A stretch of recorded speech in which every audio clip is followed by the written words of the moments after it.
नमस्कार।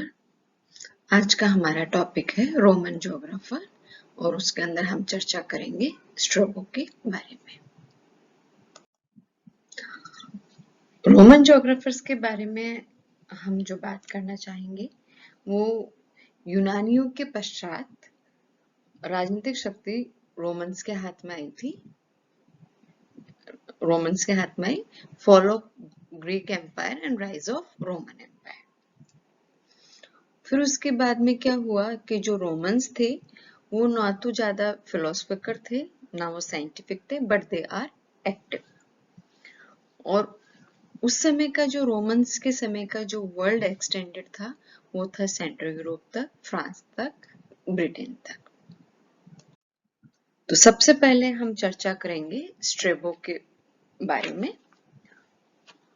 तो रोमन भूगोलवेत्ता में सबसे अधिक जो महत्वपूर्ण स्थान रखते हैं वो स्ट्रेबो का है। यद्यपि वो टर्की के अमाशिया क्षेत्र में जन्मे थे, Amasya and Turkey, born in Amasya and Turkey. वो टर्की के अमाशिया क्षेत्र में जन्मे थे और रोम में भी बहुत वर्षों तक रहे थे। लेकिन उनके महत्वपूर्ण जो कार्य थे अलेक्जेंड्रिया में रहने के बाद किए, और उन्होंने अपने जो ग्रंथ लिखे हैं, जो बुक्स लिखी है, वो भी उन्होंने यूनानी भाषा में लिखे हैं। तो दूसरे शब्दों में हम कह सकते हैं कि स्ट्रैबो रोमन होते हुए भी यूनानी भाषा में ग्रंथ लिखने वाले सर्वप्रथम महान भूगोलवेत्ता थे। स्ट्रैबो ने धरातल वर्णन, टोपोग्राफिकल की ग्रीक परंपरा को जारी रखा। उन्होंने जो रीजनल ज्योग्राफर थे, उन्होंने रीजनल ज्योग्राफर रहे हैं वो। तो उन्होंने अपनी जो उनकी जो बुक हुई है, स्ट्रैबो ने धरातलीय वर्णन की ग्रीक परंपरा को जारी रखा। उन्होंने बसे हुए संसार का वर्णन 17 खंडों की पुस्तक, जो उस समय के जो संसार था, जो बसा हुआ क्षेत्र था, एक्यूमेनाई एरिया था, उसको उन्होंने 17 खंडों में अपनी पुस्तक ज्योग्राफिका, जिसको उन्होंने ज्योग्राफिकल ट्रीटीज भी नाम दिया है, उसमें लिखा। तो बुक ज्योग्राफिका और geographical treatise and attempt to piece together all geographical knowledge. और उसके अंदर उन्होंने प्रयास किया कि जो भी उनका भौगोलिक ज्ञान है वो उसके अंदर रखा जाए। The main objective of geographical treatise was to present a general survey of entire habitual world known during that time, कि उस समय का जो ज्ञात संसार था उसको उसके अंदर बताया जाए।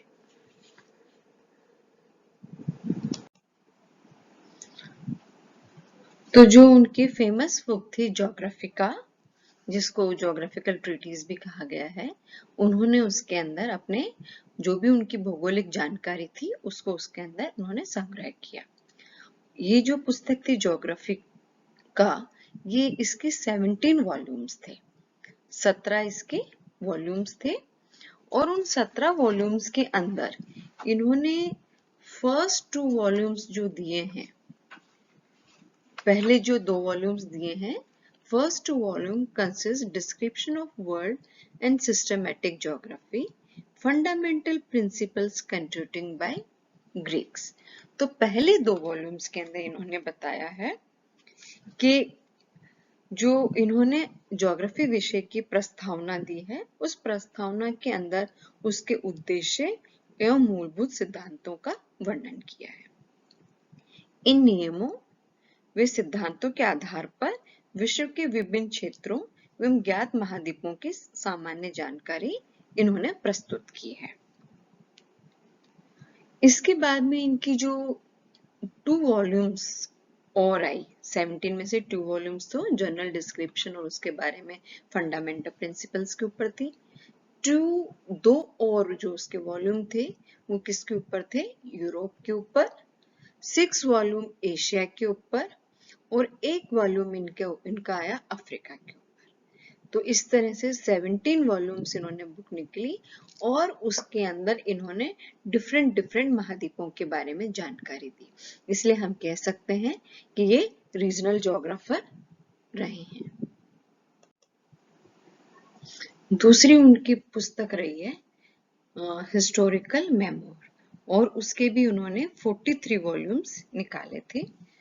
तो इस तरह से हम कह सकते हैं कि वो प्रादेशिक भूगोल के पिता रहे हैं, फादर ऑफ रीजनल ज्योग्राफी उनको माना जाता है, क्योंकि उन्होंने प्रदेशों को प्राकृतिक सीमाओं पर प्रतिस्थापित किया, कि उन्होंने जो डिविजन्स की वो किसके ऊपर बेस्ड किए, नेचुरल बाउंड्रीज के ऊपर, जैसे पर्वत, पठार, नदियां आदि। वे राजनीतिक इकाइयों को कृत्रिम व अस्थायी मानते थे, पॉलिटिकल बाउंड्रीज को वो नेचुरल नहीं मानते थे, अस्थायी मानते थे। वे पहले व्यक्ति थे जिन्होंने भूगोल को क्षेत्र वर्णन विज्ञान, कोरोलॉजिकल साइंस घोषित किया।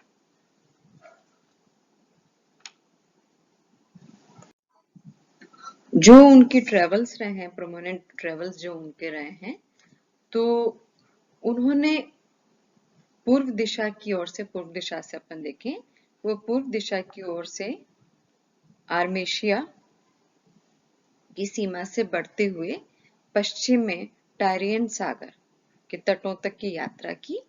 तो पूर्व में आर्मेनिया से लेकर पश्चिम में टायरियन सागर के तटों तक की यात्रा की, और उत्तर में काला सागर से लेकर दक्षिण में यूथोपिया के सीमावर्ती इलाकों में भी वो गए। तो इस तरह से इन्होंने पूरी इनके ट्रेवल्स रहे हैं, यहाँ पे इन्होंने घूमे हैं। ये फिजिकल ज्योग्राफर भी रहे हैं। भौतिक भूगोल में जो इनका कंट्रीब्यूशन रहा है, give little attention to the topographical features, give detailed account of triangulation and regression of the sea, forces changing face of the earth, earthquake and volcanic eruption and their causes। तो भौतिक भूगोल में क्षेत्र में भी इनकी उपलब्धियां रही है। इन्होंने धरातलीय आकृतियां, पहाड़ों, नदियां व अन्य प्रवाह मार्गों को के विषय में ज्यादा ध्यान नहीं दिया, give little attention to the topographical features. परंतु भौतिक विज्ञान में उन्होंने किया, उन्होंने धरातल पर समुद्र के अतिक्रमण व प्रतिगमन से उत्पन्न परिवर्तनों पर प्रकाश डाला। Details account of translation and regression of the sea, उन्होंने धरातल पर समुद्र के अतिक्रमण व प्रतिक्रमण से उत्पन्न परिवर्तनों पर प्रकाश डालने वाली पर्याप्त सामग्री प्रस्तुत की। दूसरा उन्होंने क्या किया, भूकंप और ज्वालामुखी द्वारा earthquake and volcanic eruption and their causes, भूकंप या ज्वालामुखी द्वारा धरातल के परिवर्तनों के बारे में भी उन्होंने उल्लेख किया, उनके ऊपर भी उन्होंने प्रकाश डाला। फिर तीसरा इनका है कि ये हिस्टोरिकल ज्योग्राफी प्लस एनवायरमेंटलिस्ट भी थे। ये क्या थे, ऐतिहासिककार भी थे। इन्होंने स्ट्रैबो का प्रधान कार्य ऐतिहासिक रहा, हिस्टोरिकल रहा है, और उन्होंने देश के भूगोल के साथ साथ वहां के इतिहास को भी प्रकट किया है। ये कहते हैं history and geography of a country move by side, कि दोनों किसी भी देश में उसका भूगोल और उसकी इतिहास दोनों साथ साथ चलते हैं, उन दोनों को अलग नहीं कर सकते। उन्होंने देश के भूगोल के साथ साथ वहां के इतिहास को भी प्रकट किया। इस प्रकार उन्होंने प्रयास किया कि भूगोल व इतिहास में घनिष्ठ संबंध बताया, क्षेत्र के इतिहास के वहां के निवासियों के चरित्र पर भौतिक आकृतियों का प्रभाव बना है। इन्होंने कहा, एनवायरमेंटलिस्ट भी ये रहे हैं, प्रकृतिवादी भी रहे हैं ये, influence of the physical features on the character and history of the people, कि जो वहां की किसी भी देश की जो फिजिकल फीचर्स है उसका प्रभाव किसके ऊपर पड़ता है, वहां के लोगों के कैरेक्टर के ऊपर और उनके हिस्ट्री के ऊपर पड़ता है। ये इन्होंने बताया कि क्षेत्र के इतिहास व वहां के निवासियों के चरित्र पर भौतिक आकृतियों का प्रभाव पड़ता है। स्ट्रैबो ने यह भी स्थापित किया, इस तथ्य को अधिक स्पष्ट बनाते हुए उन्होंने किसका उदाहरण दिया, इटली का उदाहरण दिया। उस देश को भौगोलिक स्थितियों को संरक्षण मिला हुआ है। इटली के निवासी अपने देश की भौगोलिक विशेषताओं के कारण ही आगे बढ़े वे विकसित हुए। रोम के शक्तिशाली विकास का कारण भी इटली की भौतिक स्थितियां थी। उनकी भौगोलिक स्थिति ने ही उन्हें बाह्य आक्रमण से सुरक्षित रखा, उनको प्रोटेक्टेड किया और उनको प्राकृतिक पोत बंदरगाह स्थलों व बंदरगाहों ने इटली के व्यापार एवं आर्थिक विकास में वृद्धि की। जो उनका इकोनॉमिक डेवलपमेंट हुआ है वो भी किसके कारण हुआ, उनकी फिजिकल कंडीशंस के कारण। तो इटली की भौगोलिक अवस्थिति ने विभिन्न जलवायु दिशाएं प्रदान की। तो ये एक तरह से ऐतिहासिक और प्रकृतिवादी भी ये रहे हैं।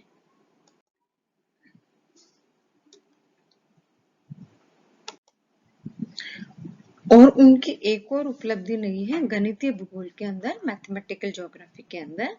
ही acknowledge the significance of latitude and longitude in geographical knowledge. उनका मत था कि विषय के खगोलीय गणितीय पक्षों के लिए भूगोलवेत्ता को भौतिक दार्शनिक और गणितों के द्वारा प्रकट निष्कर्षों से संतुष्ट होना होगा। Geographer should base his astronomical and mathematical part of geography on the conclusion of physical philosopher and mathematician। कि विषय के भूगोल व गणितीय पक्षों के लिए भूगोलवेत्ताओं को भौतिक दार्शनिक और गणितों के द्वारा प्रकट निष्कर्षों से संतुष्ट होना होगा। वे मानते थे कि पृथ्वी आकृति में गोलार्ध स्फेरिकल है और ब्रह्मांड के केंद्र में स्थित है। स्ट्रेबो ये भी मानते थे कि पृथ्वी 5 कटिबंधों में विभक्त है और उनका ये मत था कि भूगोल में अक्षांश देशांतर के निर्धारण के बिना कोई भी वास्तविक प्रकृति संभव नहीं है। तो वो मानते थे कि acknowledge the significance of latitudes and longitudes in geographical knowledge, उसके बारे में वो भी ध्यान रखते थे कि इनके बिना इनकी सिग्निफिकेंस है लैटिट्यूड एंड लॉन्गिट्यूड की ज्योग्राफिकल नॉलेज के अंदर। इनके साथ साथ इन्होंने जनसंख्या अध्ययन के अंदर भी इन्होंने वर्क किया है। स्ट्रेबो ने लोगों के स्थानांतरण का वर्णन किया, इनका माइग्रेशन की बात की, क्षेत्रों में जनसंख्या के विषमता, हेट्रोजेनिटी तथा होमोजेनिटी की भौगोलिक दशाओं को बताया है। यूरोप में अधिक भौगोलिक विभाजन होने पर भी उन्होंने कई टिप्पणियां की। उनके मतानुसार यूरोप में लोगों या जनसंख्या की बहुरूपी रचना हुई है। यूरोप एक ऐसा क्षेत्र है जो मानवीय मस्तिष्क व समाज को उत्कृष्ट बनाने के लिए अनुकूलतम वातावरण प्रस्तुत करता है। भूगोल लेखन विधि। भूगोल में स्ट्रेबो ने क्षेत्र विज्ञान कोरोलॉजी लेखन की स्पष्ट नींव डाली। अपनी ज्योग्राफिका में भूगोल लेखन विधि को स्पष्ट किया। भौतिक शास्त्री से खगोल विज्ञानी, खगोल विज्ञान से पृथ्वी का मापन करने वाले वैज्ञानिक सिद्धांतों को लेते हैं। इसी प्रकार पृथ्वी का मापन करने वाले सिद्धांतों से लेकर सर्वप्रथम मानव निवास के संसार, उसका आकार, आकृतियों, लक्षणों तथा सारी पृथ्वी से उस संबंध की व्याख्या करनी चाहिए।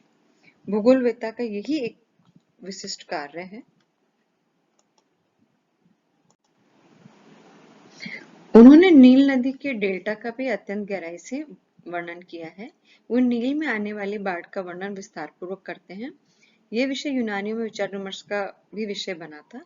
बाढ़ के कारणों को स्पष्ट करते हुए व्यक्त करते हैं कि ग्रीष्म काल में इथोपिया के पर्वतों में अधिक वर्षा की वजह से प्रतिवर्ष ऐसी बाढ़ नदी में आती है।